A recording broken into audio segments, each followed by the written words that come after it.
श्रीमद कुंज विहारे नमः। श्री स्वामी हरिदास विजयतीर्थराम। पंडित विमल तीर्थ बड़े ही नैष्ठिक ब्राह्मण थे। बड़ा सदाचारी और पवित्र कुल। त्रिकाल संध्या, अग्निहोत्र, वेद का स्वाध्याय, तत्व विचार आदि इनके कुल में सबके लिए स्वाभाविक कर्म थे। सत्य, अहिंसा, क्षमा, दया, नम्रता, अस्तेय, अपरिग्रह और संतोष आदि गुण इस कुल में पैतृक संपत्ति के रूप में सबको मिलते थे। इतना सब होने पर भी भगवान के प्रति भक्त का भाव जैसा होना चाहिए वैसा नहीं था। पंडित विमल तीर्थ स्कूल के एक अनुपम रत्न थे। इनकी मां का देहांत शैशवावस्था में हो गया। ननिहाल में बालकों का भाव सो ये अधिकांशतः नानी के पास रहते। माता के जाने के बाद तो नानी ने इनको छोड़ना ही नहीं चाहा, तो ये वहीं रहे।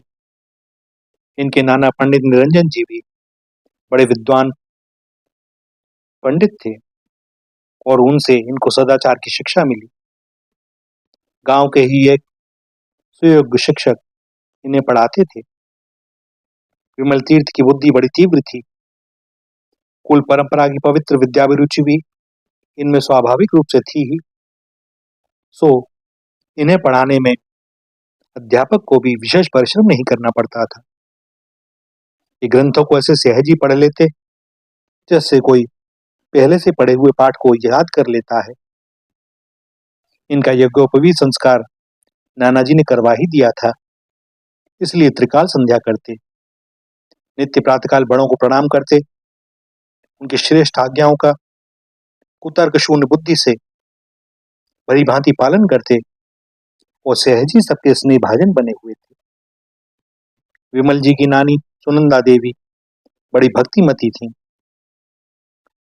उसने अपने पति की परमेश्वर भाव से सेवा करने के साथ ही परम पति, पति के भी पति भगवान की सेवा में अपने जीवन को लगा रखा था। भगवान पर और उनके मंगल विधान पर उनका अटल विश्वास था और इसलिए वह प्रत्येक स्थिति में नित्य प्रसन्न रहती। इस प्रकार की गुणवती पत्नी को पाकर पंडित निरंजन जी भी अपने को धन्य मानते थे।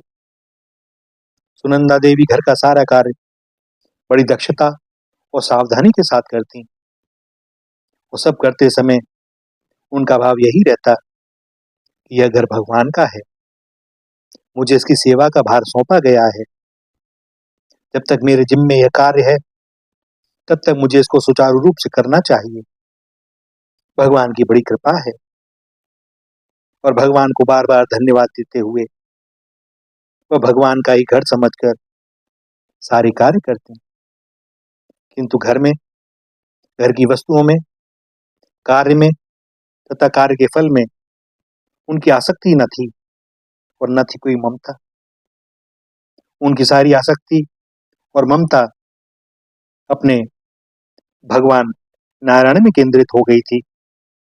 इसलिए वह जो कुछ भी करती सब अपने भगवान नारायण की प्रीति के लिए उन्हीं का काम समझकर करती। इससे काम करने में उन्हें विशेष सुख मिलता।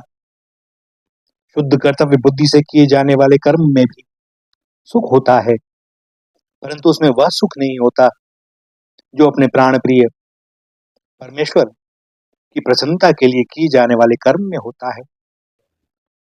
उसमें रूखापन कभी होता ही नहीं। सब समय एक विशेष प्रकार के आनंद रस की अनुभूति होती है जो प्रेमी को पग पग पर उल्लसित और उत्फुल्लित करती रहती है और वह नित्य नूतन उत्साह के साथ सहज ही अपने प्राणों को न्यौछावर करते हुए भगवान का कार्य करता रहता है। परंतु इस प्रकार के कार्य में जो उसे अप्रतिम रसानुभूति मिलती है उसका कारण कर्म या उसका कोई फल नहीं है। उसका कारण है भगवान में केंद्रित आसक्ति और ममत्व।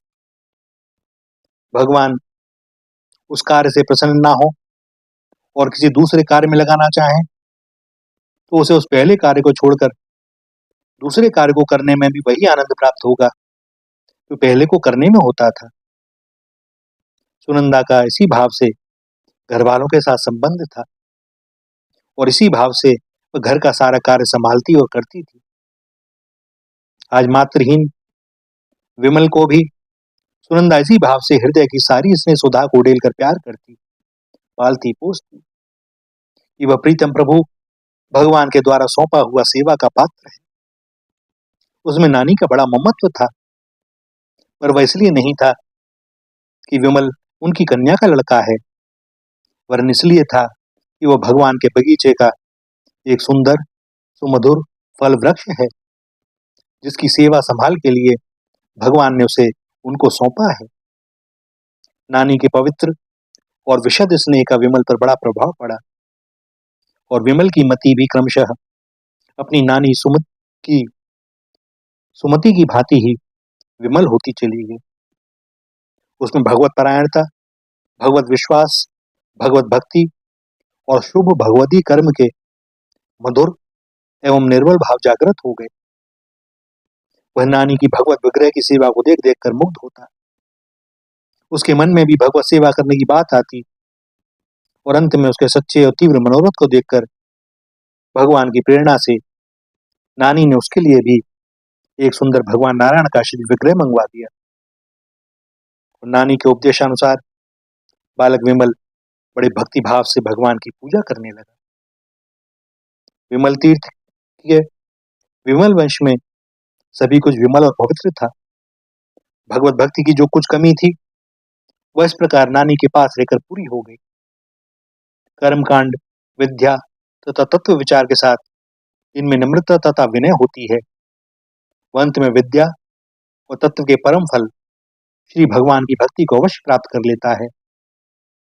किंतु जहां कर्मकांड, विद्या एवं तत्व विचार अभिमान तथा घमंड पैदा करने वाले होते हैं, वहां परिणाम में पतन होता है।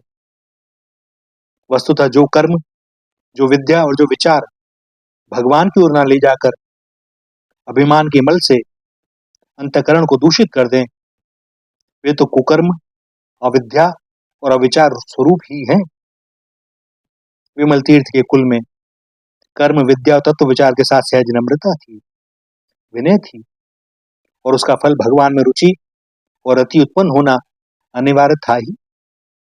सत्कर्म का फल शुभ ही होता है और परम शुभ तो भगवत भक्ति ही है। नानी सुनंदा के संग से विमल तीर्थ की कुल परंपरा के पवित्र फल का प्रादुर्भाव हो गया। नाना नानी ने बड़े उत्साह से पवित्र कुल की साधु स्वभाव सुनैना देवी के साथ विमल तीर्थ का विवाह पवित्र वैदिक विधान के अनुसार करवा दिया। सुलक्षणवती बहू घर में आ गई। वृद्धा सुनंदा के शरीर की शक्ति क्षीण हो चली थी, अतएव घर के कार्य तथा नानी जी के ठाकुर की पूजा का भार सुनैना ने अपने ऊपर ले लिया। वृद्धा अपना सारा समय भगवान के नाम स्मरण में लगाने लगी। निरंजन पंडित भी बूढ़े हो गए थे, किंतु उनका स्वभाव बड़ा सुंदर था। उन्होंने भी अपना मन भगवान में लगाया और कुछ समय के पश्चात वृद्ध दंपत्ति की भगवान का स्मरण करते करते बिना किसी रोग के सहज ही मृत्यु हुई। विमल और सुनैना यह तो नाना नानी की सेवा सर्वदा सर्वदा करते ही थे, किंतु पुण्य पुण्य दंपत्ति ने बीमार होने पर उनसे सेवा नहीं ली। अब विमल तीर्थ ही इस घर के स्वामी हो गए। पति पत्नी में बड़ा प्रेम, दोनों के आचरण बड़े पवित्र थे, दोनों ही भक्ति परायण थे। विमल अपने भगवान की पूजा नियमित रूप से प्रेम पूर्वक करते और सुनैना देवी नानी सुनंदा के दिए हुए भगवान के श्री विग्रह की पूजा करती। यूं पति पत्नी के अलग अलग ठाकुर जी थे, पर ठाकुर सेवा में दोनों को बड़ा आनंद आता।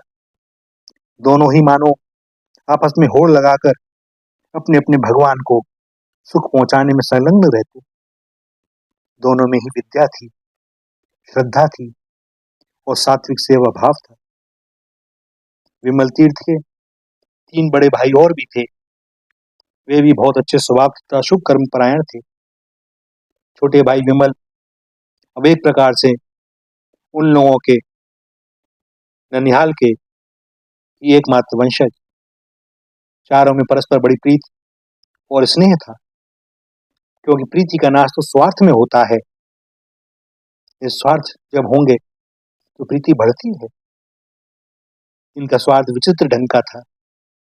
ये एक दूसरे का विशेष हित करने, एक दूसरे को सुख पहुंचाने और सेवा करने में ही अपना स्वार्थ समझते थे। त्याग तो मानो इनकी स्वाभाविक संपत्ति थी। और जहां त्याग होता है वहां प्रेम रहता ही है, और जहां प्रेम होता है वहां आनंद को रहने, बढ़ने तथा फलने फूलने के लिए पर्याप्त अवकाश मिलता है। दोनों परिवार इसीलिए आनंदपूर्ण थे। नाम के ही दो थे, वस्तुतः एक ही थे। विमल तीर्थ जी के मन में वैराग्य तो था ही, समय के साथ साथ उसमें वृद्धि होने लगी। भगवान की कृपा से इनकी धर्मपत्नी भी इसमें सहायक थी, और दोनों में मानो वैराग्य और भक्ति की होड़ लगी हुई थी। ऐसी सात्विक ईर्ष्या भगवत कृपा से ही होती है। इस ईर्ष्या में एक दूसरे से आगे बढ़ने की चेष्टा तो होती है, किंतु किसी को गिराने की या रोकने की नहीं होती, बल्कि एक दूसरे की सहायता करके उसे आगे बढ़ाने में प्रसन्नता मिलती है। शक्ति गिराने में नहीं, बढ़ने और बढ़ाने में लगती है। वो शक्ति का यही वास्तविक सदुपयोग होता है। आखिरकार वो प्रति बढ़ गई और दोनों भगवान के ध्यान में मस्त रहने लगे। एक दिन भगवान ने कृपा करके सुनैना देवी को दर्शन दिए, और उसी दिन भगवत आज्ञा से वे शरीर छोड़कर भगवान के परम धाम को चली गई। विमल तीर्थ जी को इससे बड़ी प्रसन्नता हुई। आपस की होड़ में पत्नी की विजय हुई। उसने भगवान का साक्षात्कार मुझसे पहले किया। विमल तीर्थ जी के लिए यह बड़े आनंद का प्रसंग हुआ। अब विमल तीर्थ सर्वथा साधना में लग गए। वन में जाकर एकांत में रहने लगे और अपनी सारी विद्या बुद्धि को भूलकर निरंतर भगवान श्री नारायण के मंगल में ध्यान में रत रहने लगे। धीरे धीरे भगवान के दिव्य दर्शन की उत्कंठा बढ़ने लगी, और बढ़ते बढ़ते इतनी बढ़ गई कि अब क्षण भर का विलंब भी असह्य हो गया। जिस प्रकार अत्यंत प्यास से व्याकुल होकर व्यक्ति जल की एक बूंद के लिए छटपटाता है, एक क्षण की देर भी सहन नहीं कर पाता, वैसी ही दशा जब भगवान के दर्शन के लिए भक्त की हो जाती है, तब भगवान को भी एक क्षण का विलंब असह्य हो जाता है, और वे अपने सारे ऐश्वर्य और वैभव को भुलाकर उस नगण्य मानव के सामने प्रकट होकर उसे कृतार्थ करते हैं। भक्त वांछा कल्पतरु भगवान श्री नारायण विमल तीर्थ को कृतार्थ करने के लिए उनके सामने प्रकट हो गए, और विमल तीर्थ चकित होकर निर्निमेष नेत्रों से उस अनुपम विलक्षण रूप माधुरी को अपलक देखते ही रह गए। बहुत देर के बाद शरीर के हिलने डुलने और बोलने की शक्ति आई, और वे आनंद विमोर होकर भगवान के चरणों में लौट गए और प्रेमाश्रुओं से उनके श्री चरण कमलों को पखारने लगे। भगवान ने उठाकर बड़े स्नेह से उनको अपने हृदय से लगा लिया और अपनी अनुपम अनन्य भक्ति का दान देकर सदा के लिए पावन बना दिया। भक्त और भगवान एक हो गए, एक ही थे, पुनः एक हो गए। श्री राधा, श्री राधा, श्री राधा।